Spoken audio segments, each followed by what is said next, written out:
Hello అండి. ఈ మధ్య కార్తీక మాసం కాబట్టి నాన్ వెజ్ ఏం తినలేదనమాట. అందుకనేసి మొన్న శుక్రవారం అయితే చేపలు తెచ్చుకొని మంచిగా కర్రీ చేశాను.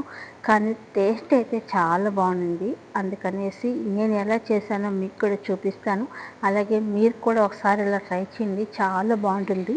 అది ఎలా చేయాలో చూపిస్తాను. చేపలు వచ్చేసి మనం ఏ చేపలు తీసుకుంటామో ఆ చేపలు ఉప్పు, పసుపు, నిమ్మకాయ వేసి మంచిగా నీసు వాసన పోయేంత వరకు క్లీన్ చేసుకొని పక్కన పెట్టుకొని, ఆ తర్వాత ఒక బాణట్లో పెట్టుకొని దాంట్లో ఒక చిన్న కప్పు నిండా ధనియాలు, ఒక స్పూన్ మెంతులు, ఒక స్పూన్ జీలకర్ర, 4, 5 వెల్లుల్లిపాయలు ఫ్రై చేసుకొని పక్కన పెట్టుకుందాం.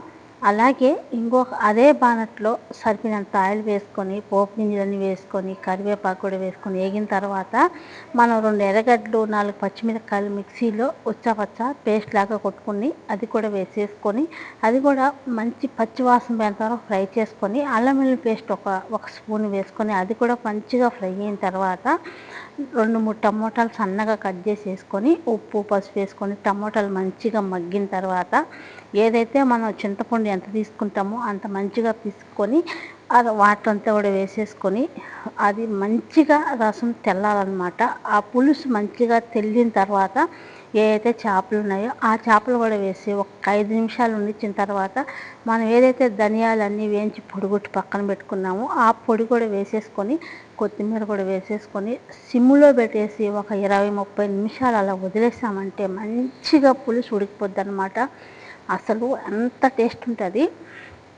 అలాగే మా ఆయనకైతే పులుసు తినడనమాట, ఖచ్చితంగా ఫ్రై చేయాల్సిందే.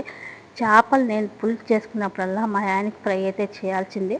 మా ఆయనకి కూడా ఫ్రై చేసుకొని ఇలా మా ఆయనకి ఫ్రై చేసి మేము పులుసు చేసుకున్నాం అనమాట. అసలు వేడి వేడి అన్నంలో వేసుకొని తింటుంటే ఎంత కమ్మగా అనిపించిందో, చాలా బాగా అనిపించింది. పుల్ల పుల్లంగా, కారం కారంగా. మీరు ఒకసారి ట్రై చేయండి. వీడియో ఎలా అనిపించిందో ప్లీజ్ లైక్ చేసి మన ఛానల్ సబ్స్క్రైబ్ చేసుకోండి.